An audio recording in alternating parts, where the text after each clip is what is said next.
Happy birthday അമ്മ. Thank you മോനെ.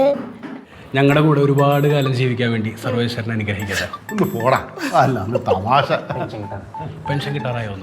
ഇവന്റെ ഒരു കാര്യം. അമ്മ അതേ പെട്ടെന്നായതുകൊണ്ട് ഒന്നും മേടിക്കാൻ പറ്റില്ല. അപ്പം അമ്മയുടെ സൗന്ദര്യത്തിനും മുടിവർദ്ധനത്തിനും ടോണിക്.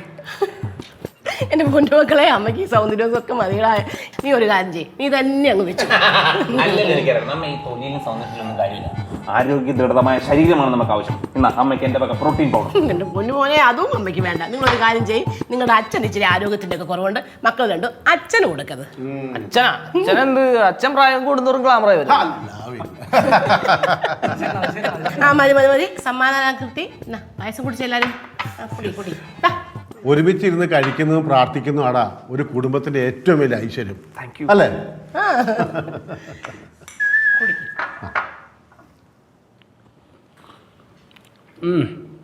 അമ്മേനെ പോലെ തന്നെ. One time drinkable. നല്ല മധുരം. ഇതിനകത്ത് ഡേറ്റ്സ് വണ്ടി പറ്റുമ്പോൾ കിസ്മിസ് ഒന്നും ഇട്ടില്ല. ഷോ എന്റെ പൊട്ടാ, ഈ പാൽപ്പായസത്തിൽ ആരെങ്കിലും ഡേറ്റ്സ് ഒക്കെ ഇടുവോടാ? ഈ ഡേറ്റ്സ് ഒക്കെ കലണ്ടറിലാടാ.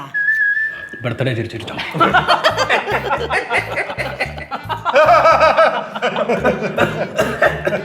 മാതൃശാപം. പറഞ്ഞേ. ഞാൻ ഓർക്കുമായിരുന്നു, ഞങ്ങൾ എത്ര ഭാഗ്യം ചെയ്തവരാണ്. 3 ആമക്കളല്ലേ കിട്ടിയിരിക്കുന്നത്. ഒരു പെണ്ണും കൂടി വേണ്ടതായിരുന്നു. ശ്രമിക്കാഞ്ഞിട്ടല്ലോ, കിട്ടണ്ടേ? അനിയത്തിയായിട്ട്.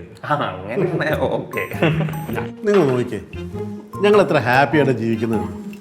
നിങ്ങൾ നിങ്ങളുടെ ഭാര്യമാരുടെ കൂടെ ഇതുപോലെ തന്നെ ജീവിക്കണം. അങ്ങോട്ട് ചേർന്നിരുന്ന് കേക്ക്. നിന്നോട് എടാ, ഇന്ന ആളോടൊന്നുമായിട്ട് അല്ല അച്ഛൻ പറഞ്ഞിരിക്കുന്നത്. നിങ്ങൾക്ക് 3 പേർക്ക് ഇത് ബാധകം അല്ലേ? അതെങ്ങനെ അമ്മ? മൂത്തൊരുത്തം പന പോലെ വളർന്നു നിൽക്കുമ്പോൾ ഞാൻ എങ്ങനെ ഓവർടേക്ക് ചെയ്യുന്നത്? ആരോടെ പന പോലെ വളർന്നത്? ആരോടെ പന പോലെ വളർന്നേ? വേണ്ട, നീ എന്തിനാ മരത്തിന്റെ കാര്യമൊക്കെ പറയണേ? നീ വല്ല തടിക്കച്ചവടത്തിനുണ്ടോ? നിനക്ക് എന്താ കല്യാണം കഴിക്കാൻ മുട്ടി കാണാ പാട്ടി? ആരാടാ കല്യാണം കഴിക്കാൻ മുട്ടുന്നേ? അച്ഛാ, ഇവൻ എത്ര പെണ്ണ് കാണാൻ പോയിട്ടുണ്ടെന്ന് ഇവനോടൊന്ന് ചോദിച്ചേക്ക്. നീ എന്താ സെൻസസ് എടുക്കണ്ട? അവിടെ സെൻസസ് എടുത്തോ? അച്ഛാ, ഇക്കണ്ട വീട്ടിലെല്ലാം പെണ്ണ് കാണാൻ പോയിട്ട് ഒറ്റ പെണ്ണിന് ഇവന്റെ ഈ ഓഞ്ഞ മോന്ത അങ്ങനെ ഇഷ്ടപ്പെട്ടിട്ടില്ല. എല്ലാത്തിനും എന്നെയാ ഇഷ്ടപ്പെട്ടെ.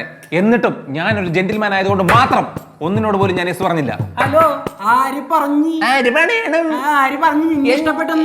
എനിക്കതിന്റെ നോട്ടം കണ്ട മനസ്സിലാവും. ആര് കിടക്കാം അതിനുള്ള പ്രായമൊക്കെ എനിക്ക് നിന്നെ പോലെ മൂത്ത് കരച്ച് നിൽക്കുമല്ലേ പെരക്കകത്ത്.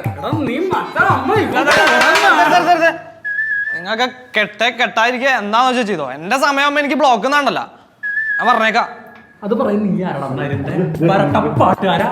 നീ എന്തിനാടാ കൊച്ചിറക്കന്റെ നെഞ്ചത്തോട്ട് കയറുന്നത്?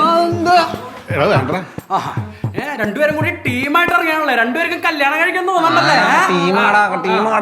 നീയൊക്കെ കേട്ടോടാ, ഞാൻ കെട്ടാനായിട്ട് ഉദ്ദേശിക്കണില്ലടാ. നീയൊക്കെ ഉണ്ടല്ല, നീയൊക്കെ ഇവിടെ കിടന്ന് മൂത്തും നിറച്ച് നോക്കിക്കോ. അല്ല, പൈസ കൊടുക്കണം.